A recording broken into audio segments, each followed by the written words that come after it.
how do you create antagonists? You start by deciding on their origins.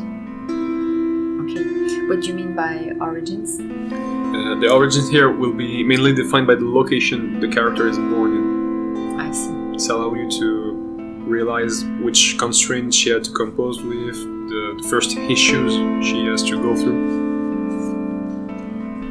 Origins is part of identity, isn't it? There are other aspects too. The identity of a character is defined by 3 criteria: the origin, the name, and the goal of the character. And then the origins here is prevalent because it will help you to define the other 2. Okay. So you define the name from the origins, and same for the goal. And antagonists have behavior traits. Every character has behavior traits. The specificity of antagonists is that in their behavior trait, wherever there are strengths and weaknesses, they will be perceived as faulty. Antagonists' behavior traits are considered to be less desirable than a protagonist's behavior trait. Whichever type of character you create, they should all have strengths and weaknesses. If they don't have strengths, they won't be likable. And if they don't have weaknesses, they won't be relatable. How many behavior traits would you give your antagonist? 2 of each. 2 of each for every character. 2 weaknesses. And here the strengths of the antagonist will be useful to her peers, to the relationship she will form. It makes her desirable to work with, to ally with. How would you choose the strengths and the weaknesses? The strengths will mainly benefit her group, and they will be directly related to her goal. And that's the same for the weaknesses, since they are the mirror of the strengths. What do you mean by they are the mirror of the strengths? If you have a relentless character, she's more likely to be reckless as well. She's courageous, but at the same time she might lack of self-restraint. You're talking about counterparts.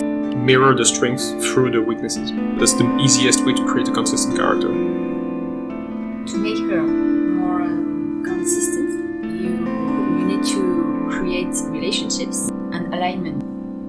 All that is done through the behavior traits.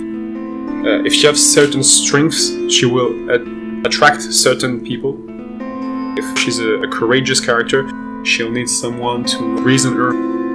If she's knowledgeable, she'll maybe need someone to take fast decisions for her. She may hesitate because of the mass of the information she has.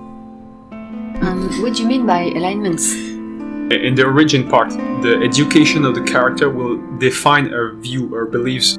Same as for the behavior traits. The education of a character will define her alignment and who she is likely to ally to or who she is likely to oppose to. The last part is more enjoyable. Quirks allow you to define the shape of your character. The final shape, the literal shape and the figurative shape. What can we find in quirks? For the literal part, you have 2 types of quirks that will give you the silhouette of the character. The hairstyle and the accessories. Accessories? You can start to define quirks with stick figures. You draw a stick figure. If your stickman has a hat, you're more likely to think that it's a cowboy, or maybe it's a pirate, or maybe it's a dignitary, or a same thing for the hairstyle. If it's cut short, if it's long and straight, or if it's curly, you have definitely association in terms of what it would suggest.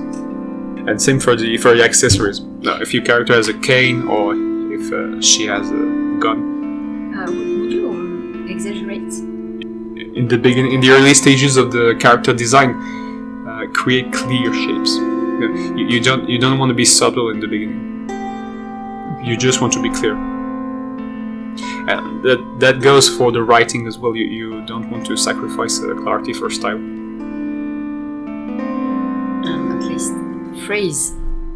The other essential quirk you want to give to your character is a way of speaking, catchphrases, really. The best part for a new writer. And it's essential if you're planning to do a swap body episode in your story, for example. It can really help. Yeah, to define who has become who. If the voice changes, for example, the voice remains the same, so because it's linked to the vocal cord of the character, but the phrases would be different.